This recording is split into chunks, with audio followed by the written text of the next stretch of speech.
Welcome back into another episode of Drilling Deeper. I'm Kevin Yanik. Today we're going to share 20 trends that are shaping the aggregate industry here in 2025 and ones that will surely have an impact as we turn the corner in the coming weeks on 2026. We'll look forward to sharing these with you today on Drilling Deeper, but first, a word from our show sponsor. Did you know East Rock Solutions is now part of the Kemper Group? And together, they're raising the bar on parts availability, equipment solutions, and turnkey plant design. From the pit to the stockpile, Kemper Group has got your operation covered. To learn more, visit KemperEquipment.com or call 610-273-2066. Thanks to Kemper. Well, thanks again to Kemper. And all right, we can get the show rolling at this point. This is episode 54, and we've got Jack Kopanski in the hopper once again. Jack, great to see you. Thanks for being here. Kevin, thrilled to be here as always. I think this is... I know 52 weeks or 52 episode every week, 52 episodes is kind of our 2-year, but I think this is actually our 2-year mark because after 54 episodes, because I think it was around like middle of November, kind of like we are right now, when we dropped our first episode. So pretty exciting. We should have designed a logo, special anniversary for Drilling Deeper. Happy 2 years. Yeah, and if you've stuck with us this long, we appreciate it. We appreciate your time, and we've got kind of a different show for you today. A lot of times we'll bring in a guest, talk about technology, business, and safety, and I think we're going to do all of that today, but without a guest. And to kind of frame the podcast episode here today, I thought about all the trends that are kind of coming to light here in the year and that are probably going to have some impact in 2026 and beyond. Because a lot of times, Jack, we get kind of sucked into the day-to-day. We're reporting on news that happens. So, one headline becomes another, and we don't necessarily always stop and think, like, well, how does this impact the big picture? How is this basically transpiring out there?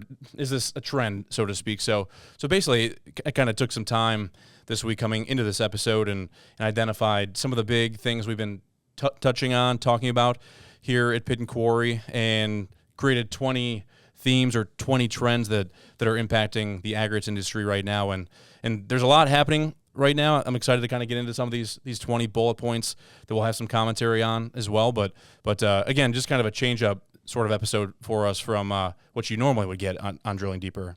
Yeah, I think, it's obviously that time of year when, everybody kind of is reflecting on the year that was, prepping for the year ahead. And, I know that's kind of the case with Pit and Quarry and Portable Plants as we plan our December issues and sort of put those to bed here.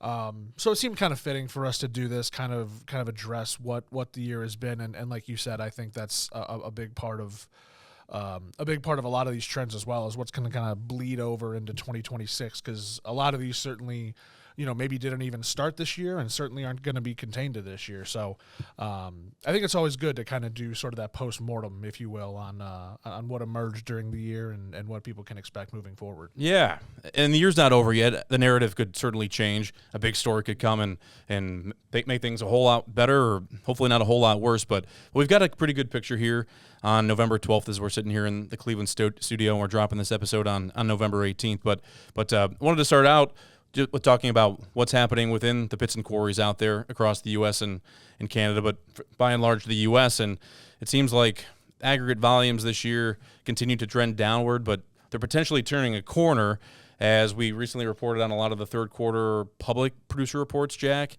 And I was kind of taken aback a little bit that aggregate volumes or shipments, however you characterize them, because I think all the public producers have their own lingo or language for talking about their shipments, their volumes, and there are some pretty good gains there in the third quarter in those public producer reports. We don't have the latest U.S. Geological Survey numbers on the third quarter. The most recent USGS numbers we have go all the way back to the second quarter, and that was when the USGS reported that aggregate production was down 4.4%, and that was 6 quarters in a row of declined production for aggregates. Not exactly what you want to see. The industry still remains healthy by and large, but I think seeing these third quarter reports over the last 2-3 weeks, Jack, it's been a good sign. Hopefully we're breaking that downward trend, because you look at the numbers here we got on the screen, Jack, and we're seeing companies like Amrise, Martin Marietta, Vulcan, some of the big companies talking about big gains in aggregate volumes going upward. Yeah, and I think, I guess not to kind of jump ahead to talking point number two, but it's kind of a nice change of pace in what we've been seeing, because USGS has, again, obviously, like you said, reported 5 or 6 straight quarters of aggregate decline. We've been seeing that in a lot of quarterly reports leading up to this one, and we were just talking before we got on air that it was kind of a very nice, sort of a nice change in these quarterly reports, where I feel like this is the first time in probably 4 or 5 quarters, maybe even a little bit more, where it seemed like for a while every single quarterly report there was some mention of unseasonably wet weather, volumes are down because of unseasonably wet weather. It could have been fourth quarter talking about October through December, unseasonably wet weather, January through March, unseasonably wet weather. And we didn't see that this time. And I think that's, certainly a big reason why these volumes are up. Like you were saying, if it's too wet, you can't crush, you can't make this material. So that's a positive sign. And like you said, I'm hoping that this is kind of what we're seeing across the board. Is hopefully a sign of things to come, because I know a lot. The aggregate industry, by and large, with a lot of these larger companies, has kind of been sustaining that volume decline with increased prices. So maybe there's some stabilization in that realm moving forward. We'll see, but at the very least, very good third quarter. Yeah, I mean, and you hit on pricing, Jack, and that kind of takes us to our second trend in terms of what's happening in aggregates here in 2025, and that's really this focus on value over volume. Again, great to see volumes up in the third quarter. The third quarter's critical for aggregate production. I mean, those are our summer months, our warmest weather months across all 50 states, and that's when the biggest volumes are getting put on the ground. So if you're going to have a big quarter, you want it to be the third quarter, I'd say, and maybe you can make some gains in the fourth quarter as well, but the tonnages aren't as large in the fourth quarter because we're getting into the winter season. But again, pricing, that's been a narrative that we've been talking about on the show here for probably a couple of years now, Jack. And there's probably a point where I thought, man, aggregate producers can't continue to see, or drive home rather, some of these major price increases that they've been doing quarter after quarter, or at the start of a year here like 2025. But again, as we were kind of digging through those third quarter reports, just like we were seeing some insights provided on aggregate tonnages, we were seeing pretty good data on pricing. And again, not every public producing company is reporting those price numbers, or those price increases, but Amrise, Arcosa, Martin Marietta, and Vulcan, they all noted that prices were up anywhere between 5 and 10% in the third quarter. We've been seeing that sort of growth throughout 2025, but the fact that we're sustaining that here in the third quarter is great. And it's absolutely necessary, I think, for our industry too, thinking about inflation starting in 22 and 23, Jack, and I think tariffs are starting to have an impact on the landscape here in the U.S. So the fact that producers, pit and quarry readers out there, they're continuing to find some success in finding value, providing value, additional value for their products is a good thing. It's a good narrative, and let's hope that continues for our industry, because that basically means good health. Yeah, absolutely. And like we've been like we've been talking about already, these price increases have been going on for a while now, and it's, as much as we say it and as cliche as it kind of is at this point, everybody needs rock. You need rock to do a lot of stuff. So in a way, it kind of is like, whatever the price is what the price is, and people are probably still going to pay it. But to your point, I think it is still also a good sign of the health of the aggregate industry that as these prices go up, you also see a quarter like the third where the volumes are going up too. So not only are people willing to pay that price, they're buying in bulk, buying a lot of material, and certainly a good sign. So and I know this is kind of how they sustained, again, some of those volume decreases in the past. So to kind of, instead of offsetting sort of that dual growth, is definitely a positive sign. And again, hopefully that's a continuing trend. Yeah, and just one final note on the value over volume concept. The idea of cost management, stricter cost management, that's going hand in hand with price increases, just to kind of get to higher margins and have healthier growing businesses. Third on our docket today, our trend really, the one we put together here, is federal highway funding is really approaching a critical moment. We've touched on the show from time and time again, Jack, about the Infrastructure Investment and Jobs Act, or IIJA, and it's going to be expiring in September 2026. And just thinking about this year, even the last couple of years, of infrastructure and demand tied to aggregates, it's been good. It's been pretty healthy. The federal government put forward back in, I think it was November of 2021, a 5-year big major bill that gave us confidence, sustainability, to know what was ahead in terms of federal funding for the nation's roads, highways, and bridges. And that's continued to flow here into 2025, those funds. But it's going to be interesting as we get into 2026. I believe IIJA technically expires on September 30th of next year. And just thinking lately, Jack, just about what's happening in Washington. We're I guess we're coming to the end of the government shutdown, although sitting here on November 12th, I don't know if that's done. I'm just starting to think about 2026 and what the appetite for another multi-year highway bill will be in Washington, kind of given where the politics of things are right now. And if I was a betting person, I don't know that I would say we're going to see another multi-year bill emerge in 26. I hope I'm wrong, because it's critical that we continue to push aggregates out and support our crumbling infrastructure in some ways, because literally it is in some cases. But it's going to be something to watch. I had a conversation this week, or maybe it was last week, just about what's likely to happen. And I would anticipate, and again, I'm not the expert on this, but I would bet that we're going to see another continuing resolution, which is something that happened before IIJA a couple of times in recent history. And that was with was that the FAST Act? Was that what it was? Yeah, I think I'm trying to remember the history. There might have been one or two in between the FAST Act and IIJA. If not, it was before the FAST Act, where those were more commonplace. But I'm leaning more toward the continuing resolution, because I'm not sure there's appetite to be just doing that much spending these days in Washington. Yeah, no, absolutely. And just to kind of hit on, you mentioned the crumbling infrastructure. I'm going to kind of steal a note you put on the podcast docket today. The ASCE infrastructure report card in 2025 gave I'm assuming the U.S.'s overall grade a C, which is mediocre and requires attention. Roads were a D+, bridges were at a C, transit was a D, and then the highlight was ports at a B.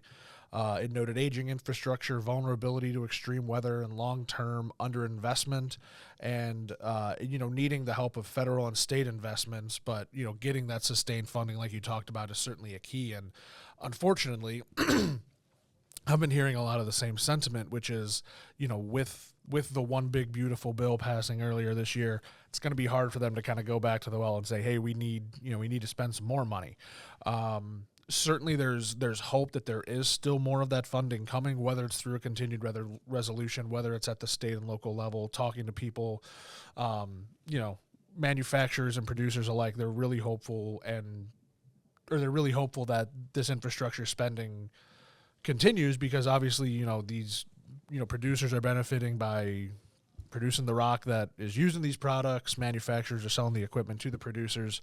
So that, there's certainly hope that continues. And one other thing that, also is coming due in September of 2026. I talked with Jen Dugas over at the National Stone, Sand, and Gravel Association about this earlier this year. She had mentioned the Surface Transportation Reauthorization.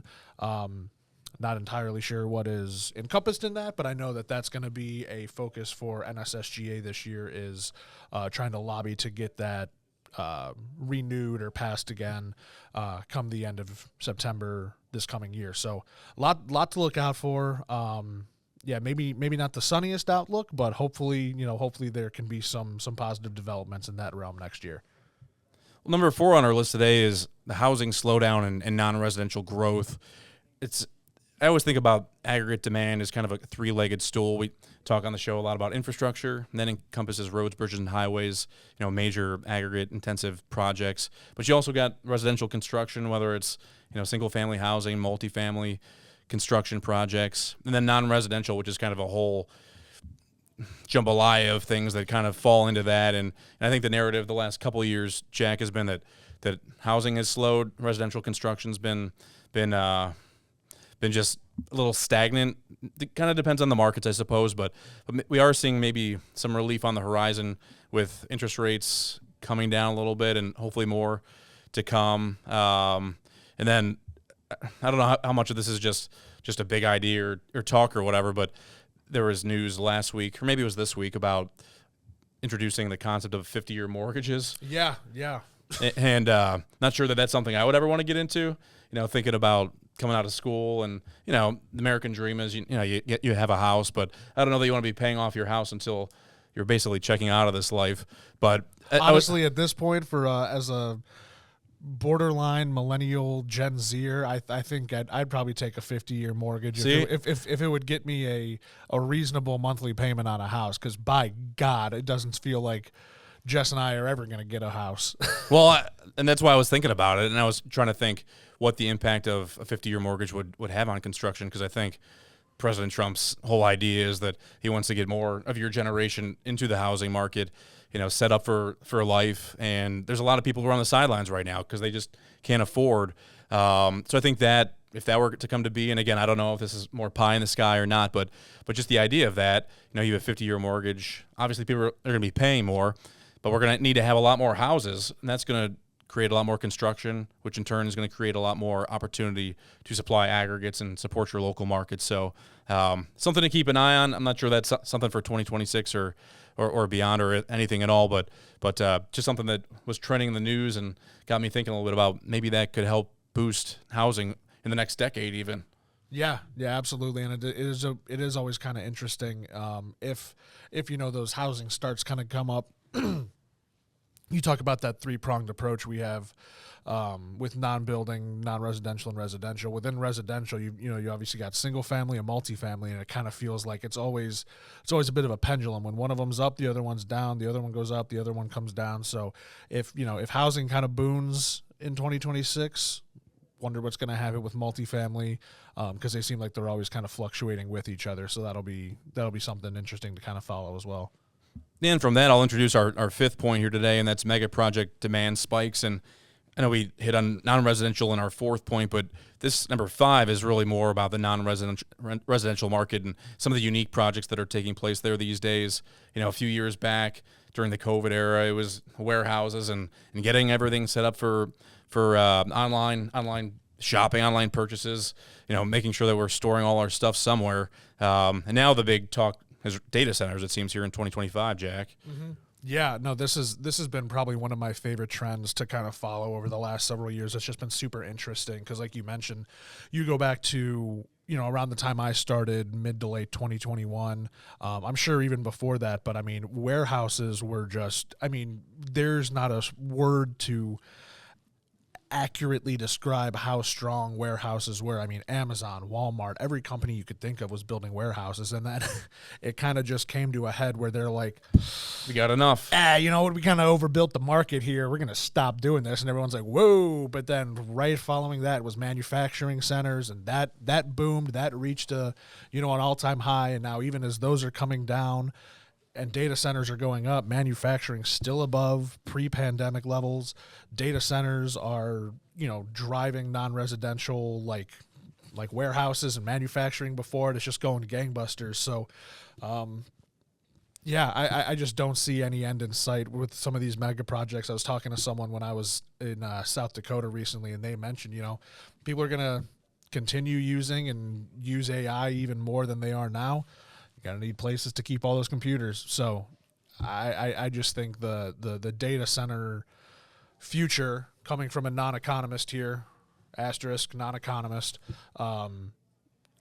data centers future is just astonishingly bright. Yeah. I always kind of look at non-residential as a wild card too, where you got so many different things that could fall in there. In our notes here, Jack, we got LNG terminals, semiconductor plants, again, data centers.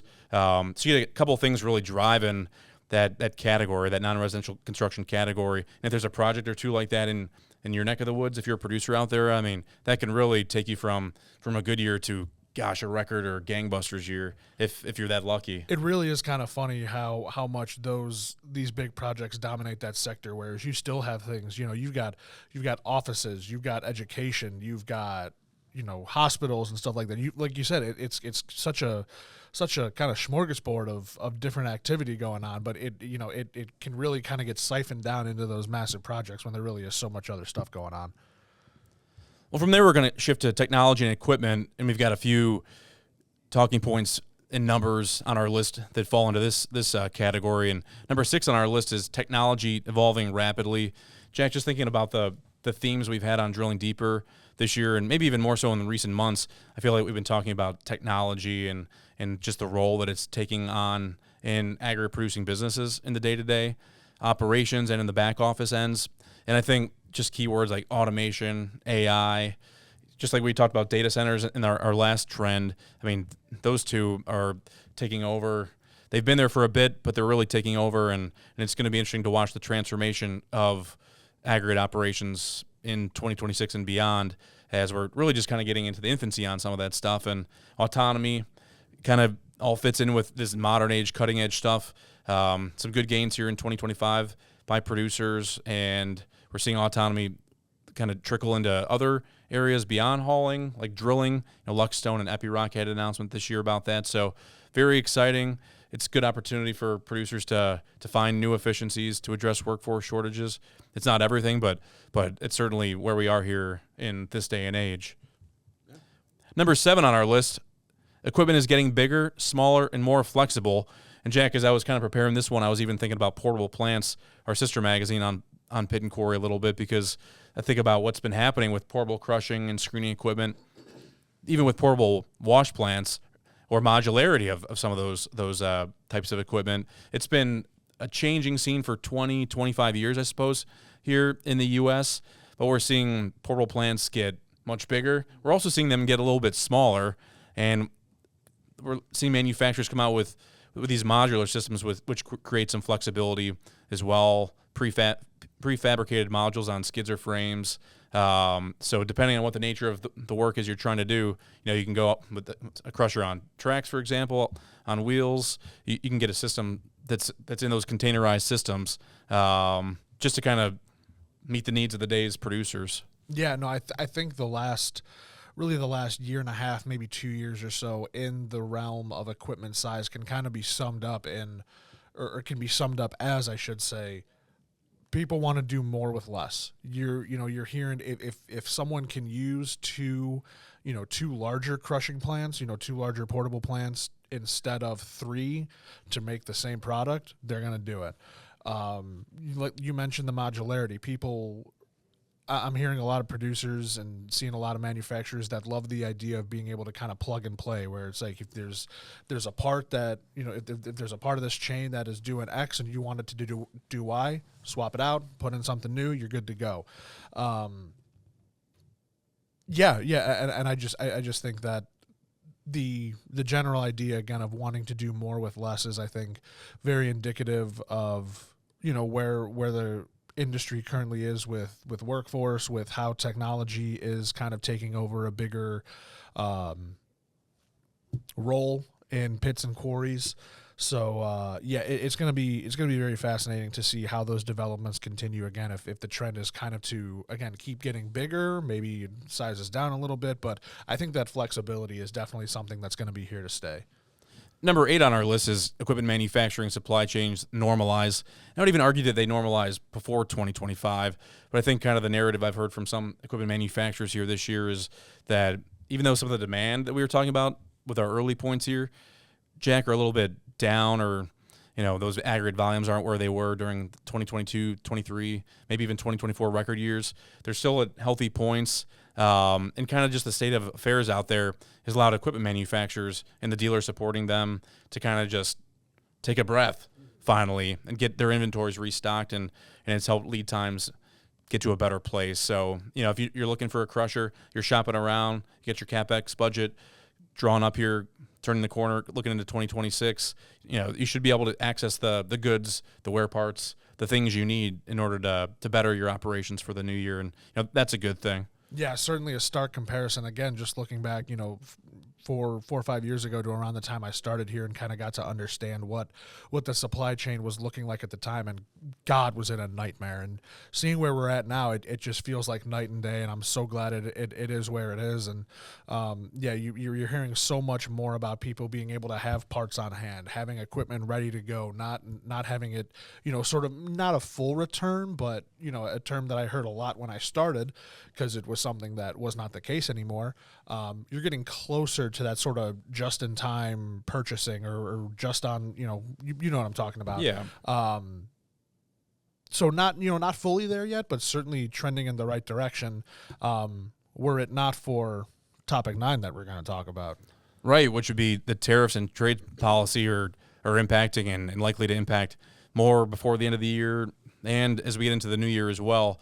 We've been talking about tariffs probably for the last 3, 4, 5 episodes, Jack, and I guess I'm getting a little bit of fatigue, but it's just kind of a reality. And when you're doing a show that's kind of about the 20 trends happening in aggregates right now, it's hard to avoid that. But we're likely, we're looking at higher import costs on machinery, wear parts, electronics. I think we mentioned the word inflation early, and this is just going to be continuing into 2026. And as of this month, the Supreme Court has actually heard oral arguments on tariffs and the legality of those. But I was doing some research before the show, Jack, and I guess we're not anticipating final decisions by the Supreme Court on those oral arguments until next summer or June of 2026, I guess, which that's crazy. Seems a little crazy. But all in all, I mean, tariffs are here to stay for at least the foreseeable future, if not the long term. So something to just be aware of. I'll say this, dictionary.com this year, their word of the year, I understand why,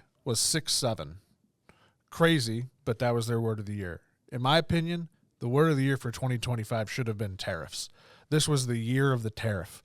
It feels like no matter what the conversation centered around, no matter who you're talking to, tariffs are coming up. So my vote for vote of the year, or my vote for word of the year for 2025 is tariff. Now you just pointed out that I could have had a fun transition from 6 to 7, but it's too late. So we're going on to number 10 at this point, and we're kind of getting into another category of topics related to operations and reserves in general. And that brings us to number 10, which is greenfielding new sites remains problematic. I don't think we're breaking news to anybody out there, Jack, but permitting and community pushback continue to delay new development of quarries. It's a challenge. It's been around as a challenge for as long as I've been in the industry, and same with you. And I think all we can do as an industry is continue to tell our story, to talk about the value of aggregates, the need to have local pits and quarries in the community, serving them, the value of having them brings the cost down, many benefits. It kind of comes down to just sharing the narrative of what we provide to each locality at the end of the day. So again, number 10, greenfielding new sites remains problematic. And it kind of got a series of quick hitters here related to reserves. But number 11 would be when reserves deplete, then what? Older sites face fewer options for growth these days. And I think we're seeing some producers or potential entrepreneurs out there looking to get creative, taking older or trying to reestablish abandoned or discarded sites and bring them to life because they got some permits. Like maybe they've had some issues with regulatory bodies, got shut down. Maybe the businesses weren't run very well. But all in all, I mean, because of what we're seeing on the greenfielding front, we still need to get quarries. We still need to have materials sourced locally within these communities. And so there's a need to get a little bit more creative. And I think that also creates more demand for recycling, which is a good thing as well, just to kind of keep things on a more local level. And number 12, again, related to 10 and 11, but number 12 being logistics and transportation are shifting. Just because of the most premium or primo sites for crushed stone, sand, and gravel are fading away a little bit and getting away from the core areas, the core metros where they need to be used. We're looking at more rail use across the country, more creativity with barges. And I think we're going to see more, and we already are, but we're going to see more like regional setups, like reload yards or regional supply hubs where we rail things in, we barge them in, and we kind of just have aggregates located that way. So if we can't put the quarries where the demand is, we still need to get the material there. So it's just a matter of taking it, bringing it from out of market and setting it up temporarily, setting up shop temporarily somewhere so that they can be redistributed into the market. All right, well, looking at people, training, and safety, Jack, we've got 13 and 14 here, and 13 is the workforce, and training gaps remain. I think, again, I keep using the word creativity, but I do think we've seen producers and manufacturers and dealers alike get a little bit creative in recent years to overcome workforce shortages, Technology obviously is part of that, but just at the end of the day, recruiting young workers remains difficult for our industry, and the idea of retaining them is too. And I was talking to a producer this morning. He was talking about how the money, the salaries that our industry provides, they're tremendous, they're enticing. But at the end of the day, if we're bringing somebody who isn't overly familiar with the nature of mining or the nature of quarry work, then they realize it's grueling and it's not for them. So that's another hurdle that we continue to need to overcome as an industry, and one that I think we're going to just have to continue to rack our brains on and get creative to do so.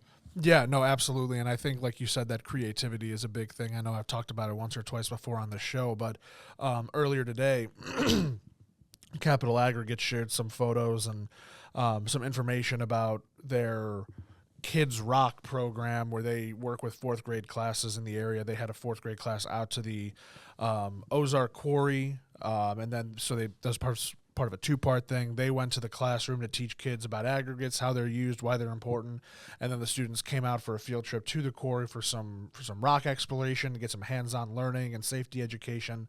So just a really creative way to get people involved from a young age, to kind of like you were talking about with greenfielding, tell this industry story, kill some of that stigma around it, and help people really understand what our industry is and the benefits of it. Kind of related, but somewhat separate, I suppose. But the idea of safety and just not being fully understood. Our industry is very safe, and number 14 on our list today is safety excellence continues, but additional gains are wanted. I think there is that misperception out there that the quarry over there, like they're drilling and blasting and they're making noise. There's dirt and dust rising out of there. That they're doing things that aren't necessarily in a safe or healthful manner. But we're very conscientious of that, if not becoming more so as the years go on. And I think if we dig into the Mine Safety and Health Administration's most recent data, at least the fatalities reports and that data that they provide pretty regularly, we're trending still toward record low numbers on the fatalities front, which is obviously a good story. We're not at zero at this point. We're not quite trending toward a record year, but the industry by and large is very safe. Our value of safety is tremendous, and I don't think you'll find a producer out there who doesn't consider that value number one for them. So safety excellence again continues, but additional gains are wanted, and we'll see that pursuit continue because again, that's just who our people are. Transitioning into more of a business and consolidation realm, number 15 today is merger and acquisition activity remains healthy. And Jack, just thinking about the news that we cover as a magazine at Pit and Quarry, we are regularly reporting on some of the big news in this front, and it's some of the most well-read or well-desired news by our readers. Everybody wants to know who's acquiring who or who's being acquired in my neck of the woods, and we saw pretty good activity here in 2025. Some big deals transpire. We saw a lot of that in 2024, and I think that is a good sign of the times when people are buying up other businesses and kind of evaluating where they stand. That's a good sign of the state of the industry by and large. Yeah, you mentioned some big deals. Obviously, a big one being Quikrete acquiring Summit Materials. That's probably the biggest deal I've seen in my time with Pit and Quarry, and that kind of even bleeds into topic 16 with top producers doubling down on aggregates. Martin Marietta this time striking a deal with Quikrete to exchange some cement and ready mix for core aggregate assets. You want to get a little bit more into that? I know you were kind of the one following that. Yeah, just think of the big producers, Jack. The Heidelbergers, the CRHs, Vulcan, Martin Marietta being the 1 and 2 in the aggregate space. And I thought it was interesting this year, maybe even in the second half, it seemed like Vulcan and Martin Marietta were making some strategic moves to intensify their focus on aggregates and kind of divest or walk away from some of the other construction materials types of businesses that they've had over the years. So Martin, you mentioned with Quikrete, they acquired 20 operations, or check that, 20 million tons between many operations. And then Vulcan relinquished 8 asphalt plants. So some producers are just really good or the best at operating quarries, running quarry businesses, and just kind of interesting to see that Vulcan and Martin Marietta here in 2025 made some moves that were along those lines. And at the same time, I mean, no two playbooks are the same, I suppose, Jack. So consolidation and vertical integration continue in our industry, and I think the Vulcans and Martin Marietta's and everyone else who's a major out there is just going to continuously evaluate where they need to be in the other construction materials, whether it's cement, concrete, asphalt, and recycling, all growth potential areas. Yeah, absolutely. And then, not only is it, the mergers and acquisition side, but there's also, something to be said about companies partnering with each other. Yeah. Number 17 today is there's also power and partnerships. So maybe not necessarily mergers and acquisitions, although it could be, but we've seen on the supply side, the equipment supply side, kind of just this trend evolve here in the last couple of years of equipment manufacturers identifying that, hey, we need to become technology companies more in this day and age. We talked about automation, AI, autonomy, and the Komatsus, the Caterpillars. They're all trying to find their way forward. There's a lot of third-party vendors out there who have pretty neat technology that producers at the end of the day can turn to for answers. But the majors, those major equipment manufacturers, at the end of the day, in order to control kind of just their own destiny, they need to figure out, do they need to bring this technology expertise in-house? Do they need to find partnerships, third parties of their own that they partner with and have some sort of collaboration with? So just the idea that there's power in partnerships, that continues to be a trend we see here. Yeah, it's kind of like you got to know what you know and you got to know what you don't know. And what you don't know, that's where those partnerships can kind of fill some of those gaps a little bit for companies like that. So very exciting to see. Yeah. Number 18 today, manufacturers and dealers are investing in their facilities. And I think it was our last episode, Jack, where you talked a little bit about Mesaba. We had a couple guests from Mesaba on. You were in Vermilion, South Dakota at their metal fabrication facility. And just a good example of what's transpiring here in the aggregates industry here in 2025, where manufacturers and dealers are building new facilities. They're expanding existing facilities. And when those companies are doing that, that's a good sign of growth. Number 19, just taking a step back, thinking about our industry and the outlook, is that aggregates remain critical to the U.S. economy's vibrancy. We kind of hit on this concept a little bit throughout the show here today, but just a closing reminder of the industry's scale. I mean, we supply 700,000 jobs, $171 billion in economic output, and we can't run the country. We can't transport goods. We're not going to have the economy that we do if we don't have a sound transportation network, and fundamental to that is aggregate production.